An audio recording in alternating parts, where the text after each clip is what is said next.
everyone, and welcome to the Sunday show. I'm Kuhinoor.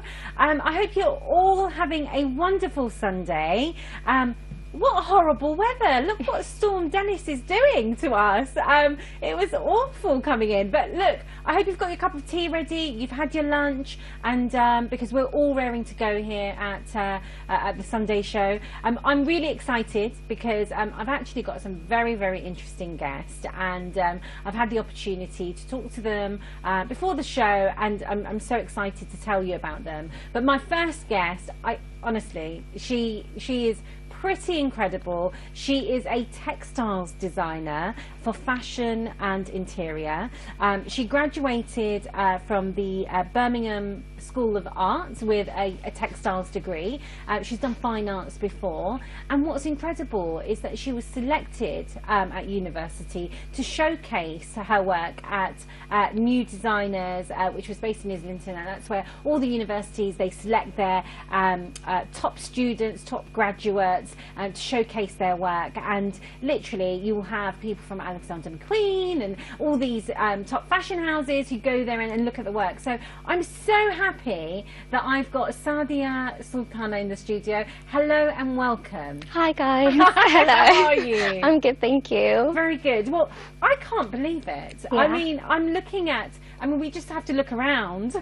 There's so much. Your designs are incredible. Thank you. But let's talk about you, okay? You're a textiles designer, okay? Now, for somebody who's not a creative, talk to me about what that is and what that means. So textile designer is basically, there's a various range of like textile designers, whether you work with woven fabrics, so knitted, whether you work with embroidery, like, you know, there's various textile designers, but my particular path is like my hand quality drawings.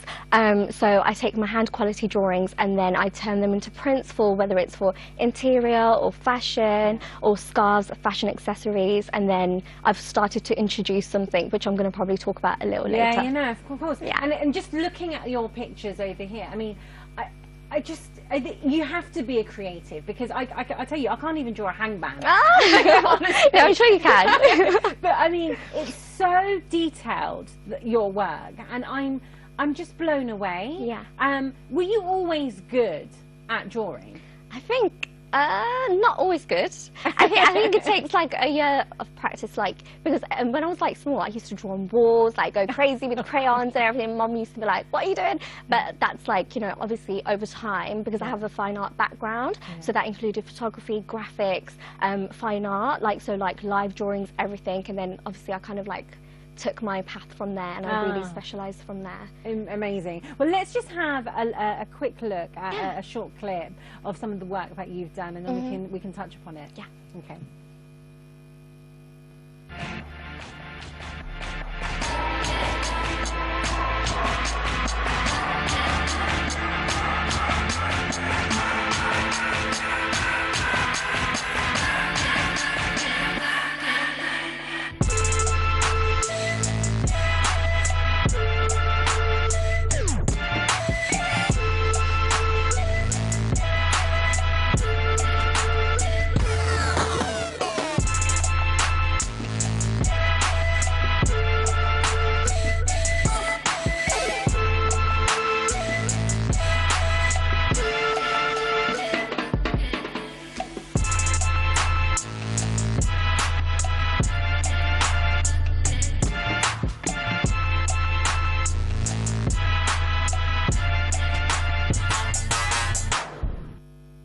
Wow, that looks incredible. Thank you. So nice. And do you know what's beautiful about all of your cushions and everything? They're so bright, right? You know, you go into any shops, and I find that you see a lot of neutral, pastel-y type of colours, but these are so bright, and there's a lot of like nature. Yeah, nature and architecture, so that's what I fully focus on. Okay. So it's like, obviously I think that's from like when I was quite young, like we used to go back to Bangladesh every 2 years, and obviously you've got so much nature there, you've got so much architecture there as well, and you come here, you're surrounded by architecture and nature, and that's where I get my inspiration from. But like you said, with colour, I think that's just based from, obviously, our culture is very colourful anyways. Yeah. And all my projects, you'll be really surprised, but it starts from a colour sketchbook, and that's where I kind of progress myself and my projects from there. And there's a story behind everything. There's a that you story do, behind everything. right? So this project, it's about the high-speed train station. So we've got a train line connecting from Birmingham to London. Yeah. And this train line is kind of cutting and destroying like probably 36 or like almost like 36 or so like forests. No destroying way. a lot of habitats. I got in contact with the Staffordshire Wildlife Centre and a lot of other organisations, and they told me how, like, you know, they're kind of doing protests and they're talking to the train line to kind of sort these habitats out and conserve their nature a lot. And some of these habitats that I'm showcasing in some of my work, in my prints, kind of raising awareness what's happening around the world today through my stylized prints. I'm honestly in awe of you. this, and I think it's wonderful that you've got a story behind it, and that you incorporate it. I mean, if I look at it, I'm looking at the fine colours, I'm looking at how bright it is. It just looks pretty to me, but to know that there's something behind it, it's really, it just shows where you gain that inspiration from. And I really want people to, like, you know, we are busy, we live in a busy world, and I really want people to connect back to the ground and, like, you know what's happening around us, because we know about the train line, but what's actually happening behind the scenes, like, there's a lot that's being destroyed, but what are we doing to actually make that change happen? And as a designer, I feel like, yeah, social media is so powerful, but as a designer, people are going to be buying these projects, but why not kind of relay that message back to them, as well as letting them enjoy the fabrics itself? So, I mean, because of this project, you got chosen, right? Yeah. To be part of the new designers. Yeah. Explain to me what that is about. So I got selected for new designers after I graduated. I showcased there, got a lot of, like, you know, people coming through and everything. From there, I got selected to be a new talent, which was 2020 February. So I just literally showcased like 3 days ago. Oh, wow. It was so manic, but we got it done. But from there, like, they selected me for new talent. So I was selected amongst a few others. There was 32 of us, and we just showcased our projects. And yeah, I just exhibited So my who work did you there. showcase to? So I showcased too. So it's a very, like, industrial platform. So there was a lot of architects there, and amongst the architects and, like, you know, fashion designers and stuff, I was one of the textile designers. And a lot of people from different backgrounds came again, like Alexander McQueen. You've got, like, you know, people from big hotels that came from there, like the Nobu Hotel and everything. You've got different people from different backgrounds from the industry profession that came through to see. And what was work. the feedback that you The received? feedback, there was a lot of feedback. There was a lot of feedback. So, so for example, my prints and stuff, the colour was something that really stood out. But again, I think it's my culture playing into that. Yeah. But again, it's like seeing my kind of creative lens through my kind of work. So colour is such a huge, strong part of my work. I started to introduce a lot of hand embroidery. So I do a lot of, like, detailed drawings, like pencil, paint. But I've started to introduce a lot of embroidery through that. And then, yeah, like, a lot of people see my home interiors. But a funny story is, like, someone came and see my curtains, and they actually wanted to order it for one of their honeymoon robes. So as a fashion piece. So, you know, like... Well, I just love it. I mean, is that the yellow... So it transitions. So you've got, like, the curtain. So I've got reversible. So a lot of my work is reversible. So my cushions, they're reversible. So a lot of people... Thank you. A lot of people buy one item, and what I want to kind of change as a designer is, like, let other people be creative with my designs, like, admire them, but be creative with them. So it's like you invest in one piece, but you've got that versatility of double-sidedness. So it's like you can bring in colour to your home. A lot of people are restricting themselves by going on Pinterest. Like, why do that when you can invest in something that you can have a long-term sustainable use out of? Well, do you know what? I love it. It's like, well, one day I feel like lilac, You know. so I'm going to have lilac, and then the next day I feel like green. So Why let's go not? for it. Embrace colour. Oh, that's incredible. And you do chairs, you do cushions.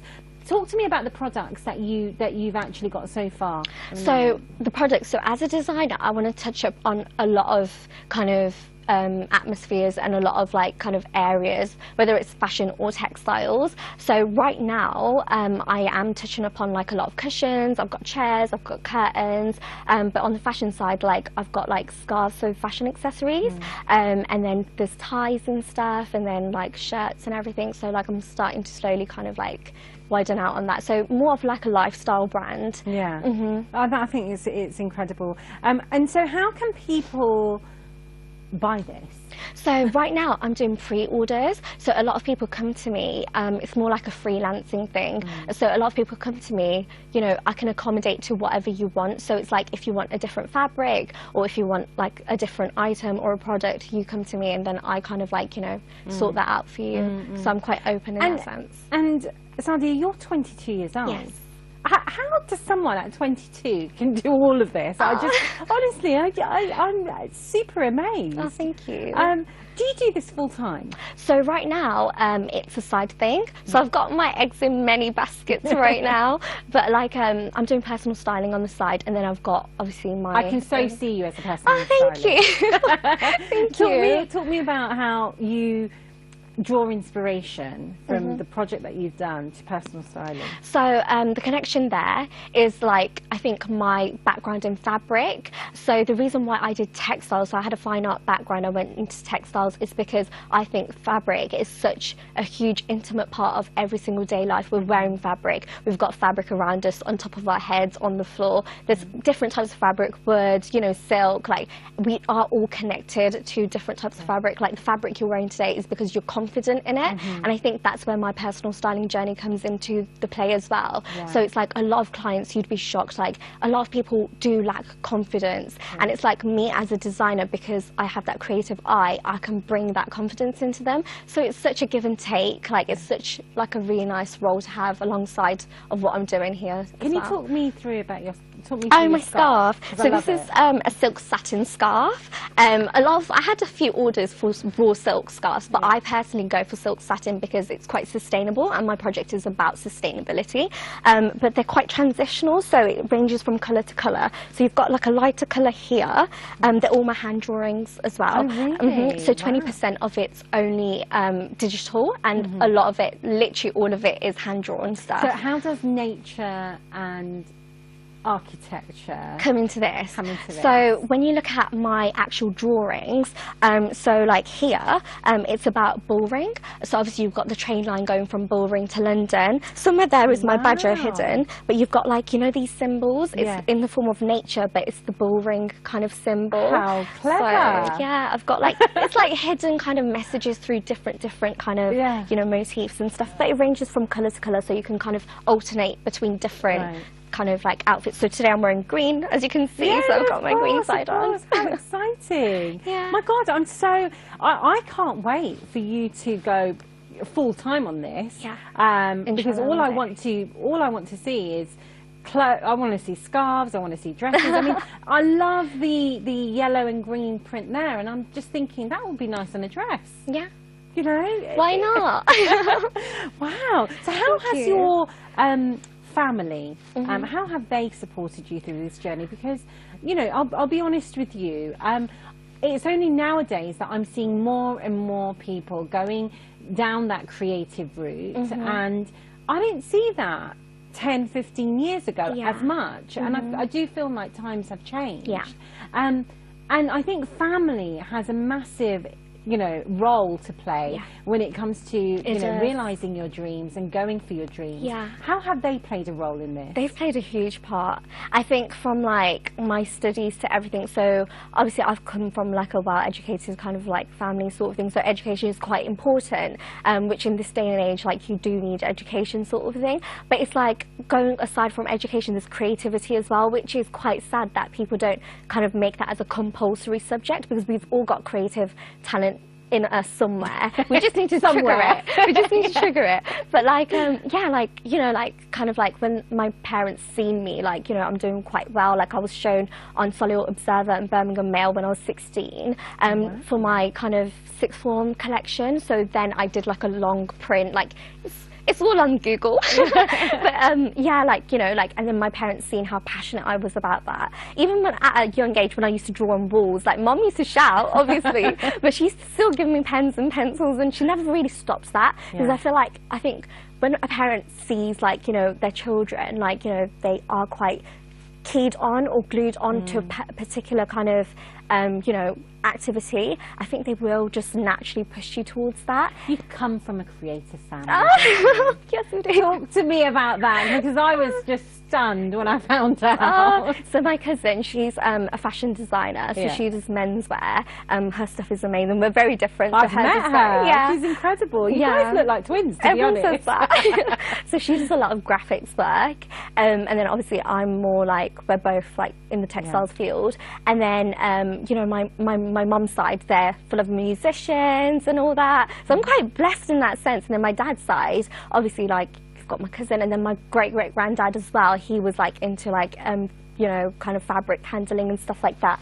And then, yeah, like, when I was young, I used to see my granddad, like, he had this, I think it was just for passion, like, he used to have, like, this kind of big machine, it's those industrial machines he had, and I used to just see it, and he used to be quite passionate about that, and he used to, like, make, like, quite little things just for fun. And it's like, as a young child, when you see that around you, and then you're visiting Bangladesh back and forth, and obviously Bangladesh itself, it's got so much textiles behind it, and it's like there's so much there that you don't really see here, like out on the open. So I think all that kind of came into play, and that's what's just really influenced my kind of creative journey. Yeah, no. So Do you think you'll ever collaborate with Abiha?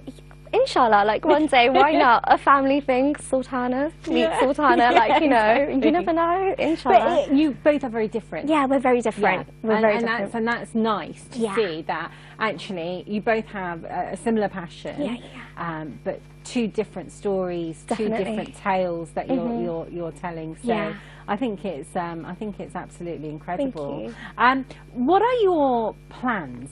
So my plans going forward, it's a lot of plans. I'm a person who has her eggs in a lot of different baskets, so I don't like limiting myself. But I think my main end goal is kind of establishing myself as a brand, but accommodating to different people's needs.